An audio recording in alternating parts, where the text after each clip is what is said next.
ఆంధ్రప్రదేశ్ రాష్ట్రానికి జూన్ 4వ తారీఖున ఒక దుర్దినం. 2024 జూన్ 4వ తారీఖున ఎన్నికల కౌంటింగ్ ఫలితాలు రావడం జరిగింది. మరి ఖచ్చితంగా ఈనాటికి ఒక సంవత్సరం పూర్తయింది.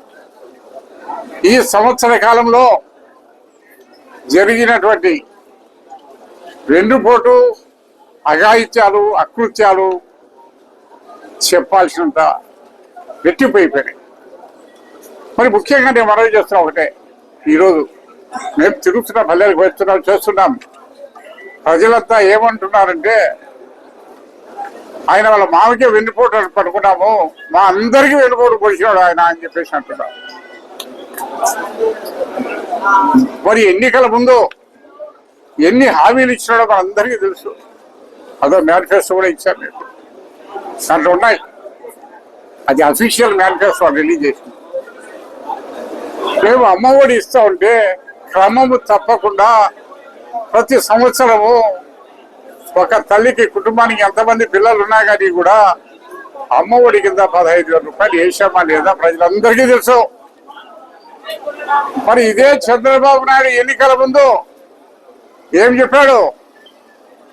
ఇంట్లో ఎంతమంది పిల్లలు, స్కూల్కి వెళ్ళే పిల్లలు ఉన్నారో వారందరికీ ప్రతి ఒక్కరికి 15,000 రూపాయలు వేస్తాడు. వేశాడా? సంవత్సరం పూర్తి అయిపోయింది, ఈ రోజుకి ఏం లేదు. మరి తల్లికి వందనమని మరి తల్లులకు పగరవాళ్ళు పెట్టిన ముఖ్యమంత్రి ఎవరు అంటే చంద్రబాబు నాయుడు. మరి అదే రకంగా చూస్తున్నాము, ప్రతి సంవత్సరము రైతు భరోసా కింద 13,500 రూపాయలు మనం వేస్తాడు. యాక్చువల్గా ఎన్నికల ముందు జగన్మోహన్ రెడ్డి గారు చెప్పింది 12,500, దానికి రెట్టింపుగా 13,500 కూడా ఏ ఒక్క రైతులు మీ నాయకులు కూడా అర్హత కలిగినటువంటి ప్రతి ఒక్కరికి ఇచ్చామా లేదా రైతులు అడగబడి చెప్తారు. అసలు సంవత్సరం అయిపోయింది, పోయిన ఖరీఫ్ అయిపోయింది, రవి అయిపోయింది, మళ్ళా ఇప్పుడు ఖరీఫ్ స్టార్ట్ అవుతుంది. ఏ ఒక్క రైతుకైనా ఒక్క రూపాయి ప్రభుత్వ పరంగా అందింది అని చెప్పేసి అడుగుతున్నా. ఇదే చంద్రబాబుని అడుగుతున్నా, రైతులకు ఒక్క రూపాయి ఈ సంవత్సర కాలంలో వేసావా? ఇదే జగన్మోహన్ రెడ్డి గారి ప్రభుత్వంలో రైతు భరోసా ఇచ్చాడు, కోట్లాది రూపాయలు ఇన్సూరెన్స్ కవరేజ్ కింద తీసుకొచ్చాడు. మరి అదే రకంగా ఇన్పుట్ సబ్సిడీ ఇప్పించాడు. మరి రైతులు పండించిన పంటకు గిట్టుబాటు ధర లేకపోతే కోట్లాది రూపాయలు ఖర్చు పెట్టి ప్రభుత్వం నష్టమైనా పర్వాలేదు, రైతు నష్టపోకూడదు. అది జగన్మోహన్ రెడ్డి గారి యొక్క సందేశం. మరి ఈనాడు సంవత్సరం అయిపోయింది, ఇంతవరకు కృషి లేదు, పసి లేదు. తర్వాత ఆడబిడ్డ నిధి అన్నాడు. ఎన్ని మోసాలంటే ఇవన్నీ మేడం. ఎందుకంటే మహిళలు కొంచెం తొందరగా మోసపోతారు. ఎందుకంటే ఆశ, 18 సంవత్సరాలు నిండే వాళ్ళందరికీ కూడా 1,500 రూపాయలు నెలలా ఇస్తామన్నాడు. 12 నెలలు గడిచిపోయింది. ఈ రోజుకి ఎవరికే కానీ ఒక్క రూపాయి కూడా ఇది లేదు. మరి అదే రకంగా చెప్పాడు, ఎన్నికలు అయిపోయిన తర్వాత జూన్లో అయిపోయింది, జూన్ 12 ప్రమాణ స్వీకారం చేశాడు. ఆగస్టు 15వ తారీఖు నాకు ఉచిత బస్సులు పెడతాను అని చెప్పేసి మన ట్రాన్స్పోర్ట్ మినిస్టర్ రాయచూటి ఎమ్మెల్యే చెప్పాడు. ఆగస్టు అయిపోయింది, మళ్ళీ రేపు ఆగస్టు అంటున్నారు, ఆగస్టు 15 అంటున్నారు. అంటే సంవత్సరానికి ఒకసారి ఆగస్టు 15 వస్తుంది. కానీ వాళ్ళు సంవత్సరం చెప్పడం లే, 24 చెప్పలా, 25 చెప్పలా, 26 చెప్పలా, 27 చెప్పలా, 29 చెప్తారా. ఆగస్టు 15 అనేది డేట్ మాత్రం పెట్టుకున్నారంటే. మరి అటువంటి పరిస్థితిలో ఇది మరి ఎంత దోష కాదు. ఇదంతా చంద్రబాబు చుస్సు అని అంటున్నారు, ఇన్ని మోసాలు చెప్పారని అంటున్నారు. మరి అదే రకంగా గ్యాస్ సిలిండర్లు, 3 గ్యాస్ సిలిండర్లు మనకు తెలుసు. 1/4 కూడా రాలే, అర్హత కలిగినటువంటి 1/4 కూడా రాలే. అది కూడా ఒక్క సిలిండర్ సంవత్సరం అయిపోయింది, కొంతమందికి మాత్రమే ఇచ్చారు. మరి దానికంటే కూడా యువగల లోకేష్ బాబు తిరిగాడు, మొత్తం యువగలం అని పేరు పెట్టి. ఆయన ఇచ్చిన హామీ ఏమంటే 20 లక్షల ఉద్యోగాలు ఇస్తాం, అట్లా ఇవ్వలేని పరిస్థితిలో 3,000 రూపాయలు నిరుద్యోగ వృత్తి ఇస్తామని చెప్పాడు. ఉద్యోగాల్లో ఉండే ఉద్యోగం పీకేస్తాను, నిరుద్యోగ వృత్తి అంతకంటే లేదు అసలు. మరి ఇది ఈ రకంగా అన్ని చెప్పుకుంటా పోతే వాలంటీర్స్ కూడా ఉన్నారు పాపం. మన కాన్స్టిట్యూన్సీ దాదాపు 1500 మంది వాలంటీర్లు ఉన్నారు. వారి సేవలన్నీ కూడా చేశారు. ఇంటింటికి వెళ్ళి పెన్షన్ పెట్టాలని చేశారు. వాళ్ళకు మోసం చేశాడు. ఎందుకంటే వాళ్ళు ఏమైనా పని చేస్తారేమో ఎన్నికల్లో అని చెప్పేసి ఏ రకంగా వాళ్ళని టోకరా కొట్టేయాలని చెప్పి ఆలోచించి వాళ్ళకి వేసాడు టోకరా. 5,000 జగన్ ఇస్తాడు, నేను 10,000 ఇస్తాను, మీరంతా నాకు సాయం చేయలేదు, 10,000 ఇస్తామని అన్నాడు. వాలంటీర్లు కొంతమంది నమ్మినారు. ఉత్సాహంగా వైఎస్ఆర్ కాంగ్రెస్ పార్టీ నుంచి వదిలేసి తెలుగుదేశం పార్టీ కూడా మద్దతు ఇచ్చినట్టు వాలంటీర్లు కూడా కొంతమంది ఉన్నారు. మరి అదే రకంగా చూస్తే ఇక్కడ ఎస్సీ ఎస్టీ బీసీ వరకు 50 సంవత్సరాలకే పెన్షన్, 60 ఏళ్ళకే దిక్కు లేదు. కొంతమంది కట్ చేసినారు. మొన్న ఎవరో వచ్చినారు నా కాడికి, ఒక వితంతు దాదాపు 60-65 ఏళ్ళు ఉంటాయి. ఎప్పుడు చిన్న వయసులో పర్సెంట్ మీరు పెన్షన్ కావాలంటే ఇప్పుడు డెత్ సర్టిఫికేట్ అడుగుతున్నారు. ఇప్పుడు 25 ఏళ్ళ కింద చనిపోతే భర్త ఇప్పుడు డెత్ సర్టిఫికేట్ అంటున్నారు. మరి ఇవన్నీ కూడా అమలు చేయరా, ఏదో ఒక రకంగా తగ్గించాలా అనే ఉద్దేశం తప్పక అంతకంటే వేరే లేదు. మరి అదే రకంగా చూస్తున్నాం. ఈ యొక్క రేషన్ విషయం చూస్తున్నాం. చాలా మంది యువకులు గ్రామాల్లో ఉన్నారు, ఎలాంటి ఉద్యోగం లేదు, నిరుద్యోగులు ఉన్నారు.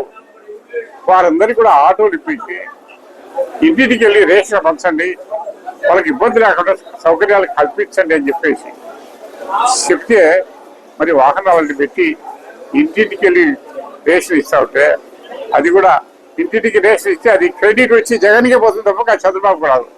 ఏదో కూడా దాన్ని కూడా కట్ చేయాలని చెప్పేసి ఈరోజు వెహికల్స్ అన్ని తీసేసి మళ్ళా డీలర్ సంప్రదాయమే కొనసాగిస్తాడు ఈరోజు చంద్రబాబు. మరి ఈ రకంగా చెప్పుకుంటూ పోతే కొత్తగా సంవత్సరం అయింది. ఒక్క పెన్షన్ రాలే ముందుకి, ఒక్క పెన్షన్ రాలే కొత్త అర్హత ఉండి అన్ని రకాల ఉండి కోర్టు కూడా పోయినా కొంతమంది నాకు అన్ని రకాల అర్హత ఉంది, నాకు ఇవ్వడం లేదని. మరి ఇటు దొంగ సాగుడు పెట్టి దాదాపు కొన్ని లక్షల పెన్షన్ తీసేసాడు, కొన్ని లక్షల పెన్షన్ తీసేసాడు. మరి నేను ఒకటే చెప్తున్నా తెలుగుదేశం వాళ్ళకు, అభివృద్ధి కానీ సంక్షేమం కానీ ఈ సంవత్సర కాలంలో ఏదైనా చేసి ఉంటే బహిరంగంగా రేపు 12వ తారీఖున ప్రమాణ స్వీకారం చంద్రబాబు నాయుడు చేసిపోయిన సంవత్సరం మీరు చేసినటువంటి అభివృద్ధి సంక్షేమ కార్యక్రమాలు ధైర్యం ఉంటే మీరు పత్రికాపరంగా ప్రజలకు తెలియజెప్పని చెప్పి నేను ఛాలెంజ్ చేస్తాను. సంక్షేమం కానీ అభివృద్ధి కానీ అదేవా. అభివృద్ధి అంటే ఒకటే కనిపిస్తుంది చంద్రబాబు నాయుడుకు. అభివృద్ధి అంటే అమరావతి, ఇక వేరే జిల్లాలు లేవు, వేరే కార్యక్రమాలు లేవు, ఇటు రాయలసీమ లేదు, ఉత్తరాంధ్ర లేదు, సర్కార్ లేదు, ఎక్కడే కానీ అభివృద్ధి జరగడం. మరి ఆల్రెడీ నేను 14 నుంచి 24 వరకు అమరావతిలోనే ఎమ్మెల్యేగా ఉన్నాను. అక్కడ అసెంబ్లీ ఉంది, హైకోర్టు ఉంది, సెక్రటేరియట్ ఉంది, అవి పని జరుగుతున్నాయి. ఇప్పుడు 10 ఏళ్ళ నుంచి జరుగుతుంది.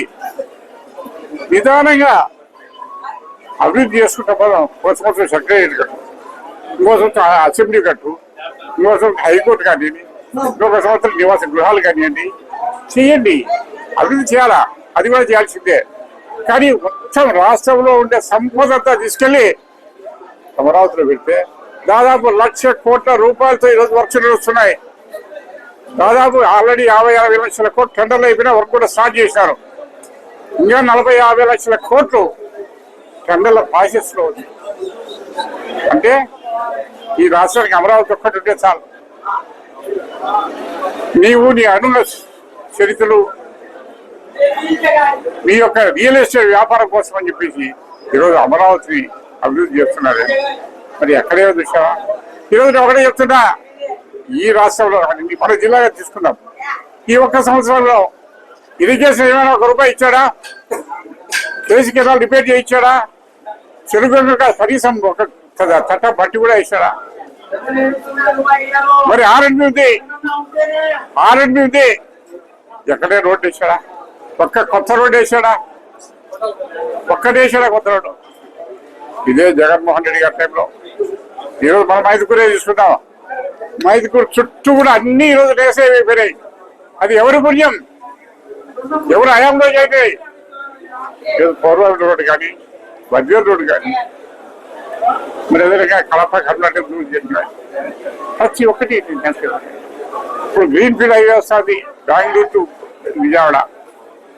మరి మనం చూస్తున్నాం ఎంత స్పీడ్గా జరుగుతున్నాం. అన్ని రకాల అభివృద్ధి జరుగుతాయి.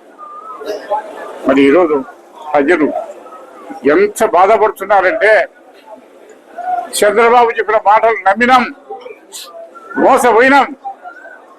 ఇప్పటికి బాగా తెలుసుకున్నాం, పొరపాటు తప్పు చేశామని చెప్పేసి ఈరోజు పశ్చాత్తాప పడుతున్నారు ప్రజలు. నేను ఒకటే చెప్తాను తెలుగుదేశం నాయకులందరికీ కూడా, మీ సంవత్సర కాల పరిపాలనలో మీరు కూడా మేము తిరిగినట్టు గడప గడప తిరిగాం, మేము చేసినట్టు చెప్పుకున్నాం, ఏమైనా సమస్యలు అక్కడికక్కడే తీర్చాం. ఈరోజు మీరు వెళ్ళండి ప్రజల దగ్గర, మేము చెప్పినవి నెరవేర్చాం, మమ్మల్ని మీరు ఆశీర్వదించాలని చెప్పే ధైర్యం ఉందా అని చెప్పి అడుగుతాను. ఏది ఏమైనా ఈ ప్రభుత్వానికి గడ్డి రోజు స్టార్ట్ అయ్యాయి. ఇది కేవలం స్టార్టింగే. ఇంకా రాబోయేలో ఎన్నో ఉద్యమాలకు శ్రీకారం చుట్టబోతున్నాం.